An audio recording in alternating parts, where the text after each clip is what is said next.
Hi everyone, it's Captain Rob Thompson. I'm going to show you guys today changing the gear oil on a 40 horse Honda. This model I think is an 04. It's going to pretty much be the same for almost all of them, except when you go back really far, the washer might be a little bit different. But I'm going to show you guys some of the tools that I use. So it's pretty windy today, so hopefully you can still hear me with the microphone. But so you guys can see too, my drain pan here, I've got it elevated. I got blocks crisscrossed underneath it because with the wind, when you're draining the oil, it's going to be blowing around with the wind, so I'm trying to keep the drain pan up as close as I can to it. So I'm going to show you guys some of the tools to get this thing apart. Alright, so here we have a couple of different ones. This right here is an impact driver. That's what we use at the yard when you have a really stubborn screw that doesn't want to come out. These are a drag link socket. You can find those at Harbor Freight, but you can grind them down and get them just so they'll fit inside the groove, because a lot of them are just a large flathead. So you can use these. You get it up into place. Once you hold it up in there, you turn it the way you want it to go, and then you hit the back end with the hammer. And that's usually how we get all the crazy ones out that everybody at home can't. But right here at home, you guys can use these. This is a regular large flathead screwdriver, but it's square sided, so you can actually get a wrench on it so you can get leverage and try to turn it, and you can drive it up into place. This is a different one. I've just put a vice grip on this one. This is kind of my in a pinch, but on the tip of this too, you can see that I've ground it down so it'll fit better in there so I can get a hold of that screw. And it's kind of sacrificed since I busted the end off of it. You can see I have got the grooves in there from where the teeth have been locking in, but it holds on to it and I get plenty of leverage and I can pop those screws out of there. But most of the time they're not too tight on these. The ones with the plastic washers, like the small Hondas, are usually fairly simple to get out. So alright, so you've got your screwdrivers, you've got either your adjustable wrench, your vice grip, something that's going to get on there so you can crack that screw open, gloves. I like black nitrile gloves. I've had these things for forever.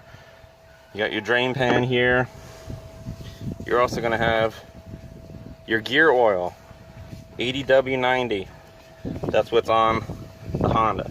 This one is actually Yamaha gear oil in here, but it's also 80W90. So same kind, it's fine. This isn't high performance. There's nothing crazy about this, so we can get away with using that.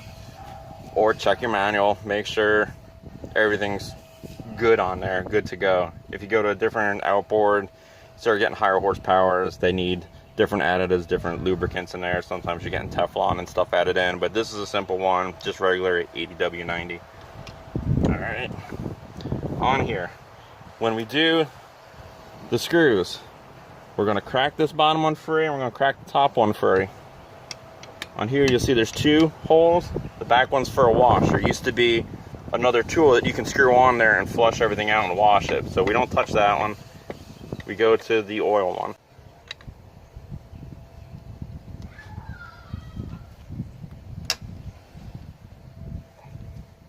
And that's it. Try not to jump it. Just try to get pressure on it enough that you can turn it and pop it out of there. Bottom one, you can move the pan out of the way for now, so you can get on it nice and square. Get up in there, push up on it, and then use the wrench to turn it. There you go, we got both of those popped free. Alright, we've got both screws loose. So right now, we're going to do bottom one first. The top one in is going to suffocate it, so it's not going to come pouring out yet.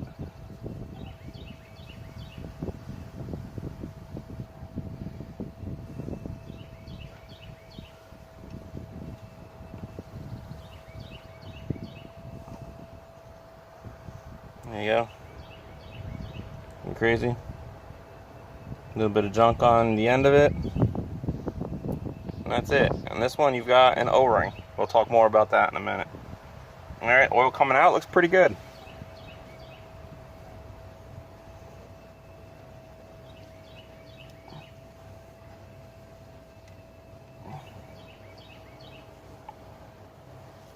Alright, what I'm going to do now too is I'm going to square this up because I want this hole to be the lowest part. I want everything to drain out of it.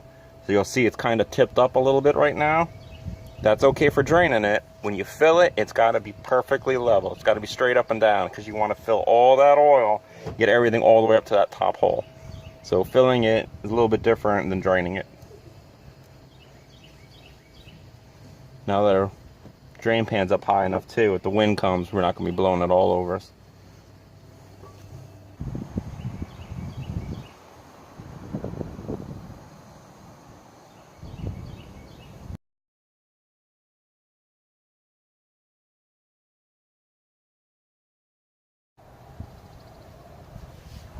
Alright, so you can see here I have out a bunch of different types of O-rings that you've collected over the years. O-rings, the lower unit gear case washers. Some are plastic, some are O-rings, some are particle paper. So we have a few here. I'm going to talk to you guys about them. So we took our screws off. We didn't have excessive metal built up on the end, so I know gears aren't getting destroyed in there. We had O-rings on them. But as you can see on here, our screws quite large. Not a whole lot of surface area with that on there. I believe that these ones were meant to have the plastic washers on there. And 04 is a little early still. It's just past the Mercury gear cases. So I'm going to say we put the plastic ones back on there. As you can see on here, when I put it on, it just slips on perfectly. The inside diameter of that washer matches up with that screw perfectly, and it seats all the way around it. See how it seats on there? And full surface area. I'm going to go back to these. I'm going to show you guys how to put these in. They're a little bit different. So I'll go get another one of those. That right there, this is the number for that one. 90507-921-000. I'll put these in the descriptions also, so you guys have them. The O-rings, that's this guy over here. There's the number for them, 91301 ZW4-003. I'll put those on there as well. Right here we have a Yamaha washer. Some of you guys that might be watching this, you could be in the Caribbean, you could be anywhere. You may not have a Honda dealership for hundreds or thousands of miles. So, what you can do, I'm going to slide this out. You can get away with the Yamaha washer on here. And I'll show you why. It's not what you would do if you can get the right thing, which they're easy enough to get. Your hole on here is the same size. It fits right on there perfectly. It slides down. You've got a perfect amount of area to seal it off. So you can get away with one of these. Is it what you should be doing? No. Does it work? Yes. If your motor's under warranty, don't do it. If it's old and you're in a bind, yeah, you can get away with it. I'll put that number on there as well so you can see that Yamaha number. Over here we have another Honda washer. This one's blue. Sometimes they were black. This one's a blue one. This is an old one I had laying around. So I'm going to show you guys why this is not right. This is much larger than that opening, or the clear one. This is for an old Honda when Honda was using Mercury gear cases. That will actually fit a Mercury screw. Your Hondas that were in the 90s had your gear cases that didn't have the plastic intakes. They had drilled out intakes on the side of the gear case. Those screws took these washers. So if you see that number right there, that's not a good one. I'm not going to put that one in the description because most of those gear cases are non-existent nowadays. So a lot of your 90 horse motors and under from the 90s took that one. Just in case you guys run across that and put that on there, it's not right. It's going to be all over the place. It's not going to seal right. So we're going to stay away from that one. But I figured I'd throw that in there just in case you guys saw that one or somebody said, hey, I got these. That's not it. That's not what you want at all. So we're going to go back with these clear plastic ones. We're going to put these in. And we're going to wrap this up. Show you guys how to fill it right. Alright, so as you can see, we pretty much slowed down on the oil coming out. So now we're going to put the motor down so it's straight up and down, not tilted in all the way. We're going to hook up and we're going to start pumping our oil in.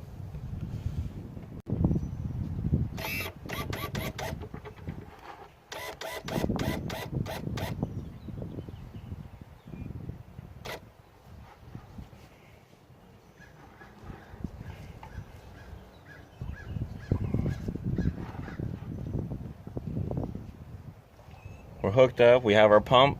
We're gonna fill from the bottom up. Never do it from the top down. Don't use the nozzle because you gotta displace too much air, so you're never gonna get it all the way. So you can buy these anywhere, any motor distributor, Mercury, Yamaha, Honda. They're all gonna have those. You can buy them and just put it on your quart bottle, and then we're gonna pump it and fill it up that way.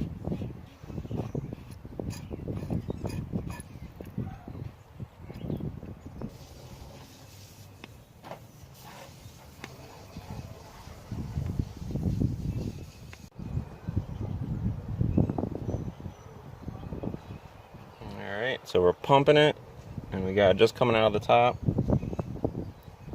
This really doesn't take much at all. It takes less than half a quart, so a 1 quart bottle will do just fine. See how it's kind of come out the top? Right there, just like that. We're going to wipe that, and we're going to let it sit.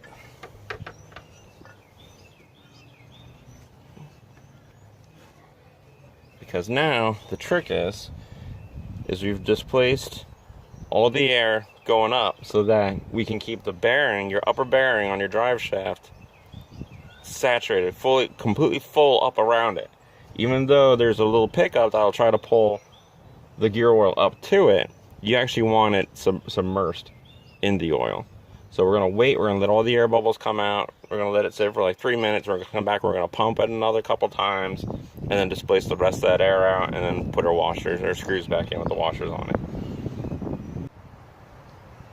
Alright, we've waited a few minutes, wait for the air to come out of there, walk away, go do something, come on back. If it's 5-10 minutes, that's fine. Everything's not going to run back into the bottle, so you'll be good. We'll squeeze it again. We got a whole nother pump and nothing came out, so that was air moving.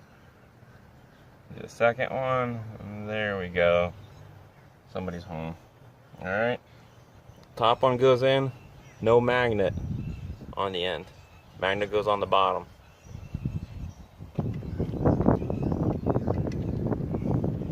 Top one first. That'll stop the bottom from pouring out.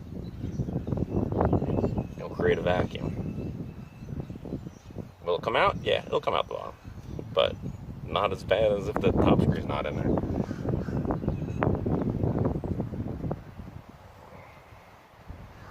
Alright. Cleaned off our magnet on the tip. So now you can check for next year.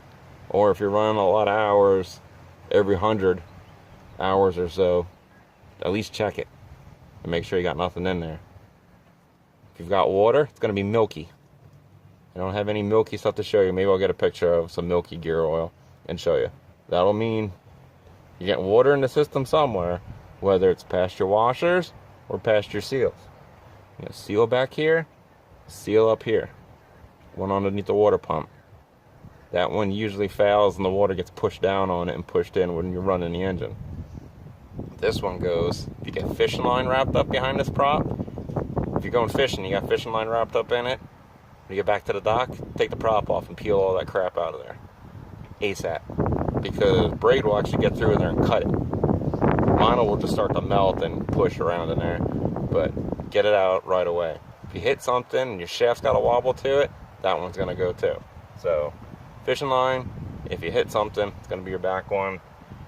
If it's just the top one's got a leak, it's because it's old age and it's, starting to rot away and breaking down. It's just rubber. So this is an 04. Never done that one before, but I've never needed to. I haven't had any adding water in it, so you just stay on top of your maintenance and you should be good.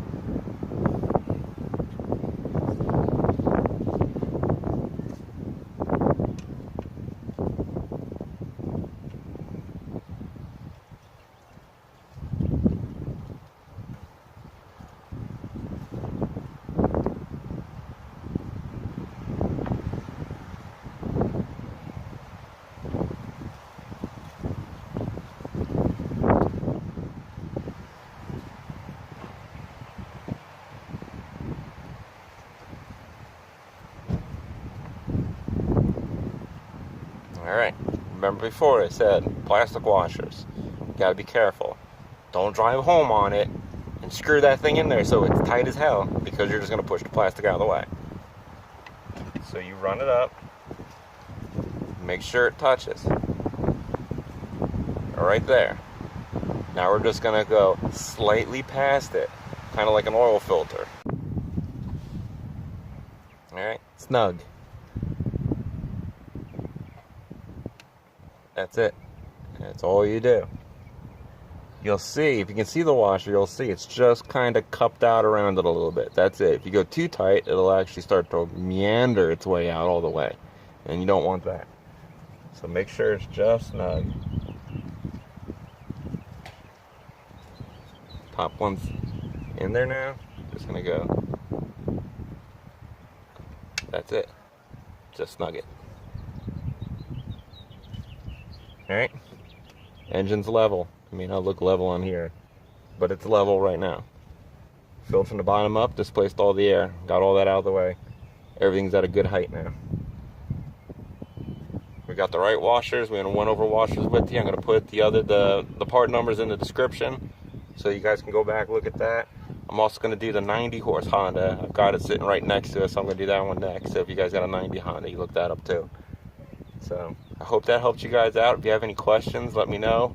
If you come across anything looks weird to you when you're doing it, you can also contact me. Just put your screws back in it, wait for another day, take a picture of what the oil looks like, send it to me. I'll tell you kind of what you got going on or what you're going to be looking into. So as a Honda mechanic, we've always had these things apart, rebuilding them, shimming them, doing all that junk, doing the seals, all that stuff. So don't be afraid to give me a shout. Hope that helps you guys out. If there's anything else, I'll keep putting it on here, but I'm not exactly sure. I don't think there's anything else. That's pretty much it. They're pretty simple. You usually just bang these out when you're doing the full service on everything. At least once a year. If you do over 100 hours, make sure you stay at every 100 hours, or at least keep checking it. You know, when it's on the trailer, you just pop the screw, drop that bottom one, just look at it real quick. Looks good, pop it back in there. It's milky, you gotta do it. So, hope that helps you guys out. Hope you liked the video. Don't forget to like, don't forget to subscribe, and I will catch you guys later. Thanks for watching. Bye. One last thing, I know somebody's gonna ask me this one too. What do you do with used oil? Well, if you're buying your marine oil from like a regular dealer, wherever you bought your motor from, you can always bring it back to them. They're not going to mind. You're buying oil from them. You're doing your own service work. If something big happens to break, you usually bring it back to them. You're still one of their customers. Don't think that, you know, because you didn't do the service, they're not going to take it. They'll probably be more than happy to take it from you, because you're still in there. You're still buying stuff from them. They appreciate the business, so they're going to take the oil back. Sometimes certain marinas will be able to take it. Just ask around. Nobody's really going to give you, you know, crap about it or anything like that. Me, I store everything. I got a 5-gallon bucket. I'll store everything in this until I get it, you know, fairly good, and then I'll bring it in and I'll dump it that way. There used to be a gas station near me too that used to have a drum on the side that you can drop everything off at. Remember, keep it, you know, just oil. Don't try to mix it with antifreeze, all this other stuff. That's got other places to go. But don't forget to do that. That's what I'm doing with all my stuff. Everything goes in there. Here's from 2 today, from the 90 and from the 40 horse. I still got the engine oil to do on both engines, so that'll go in here too, and then I'll go drop that stuff off. But just in case, you can always, if you can, pour it back in the bottle you got it from, and then send it back that way too. But that's usually where you drop it back off at. So good luck with that, and hope any more questions, let me know, and I'll be here to answer them for you. Thanks again. Bye.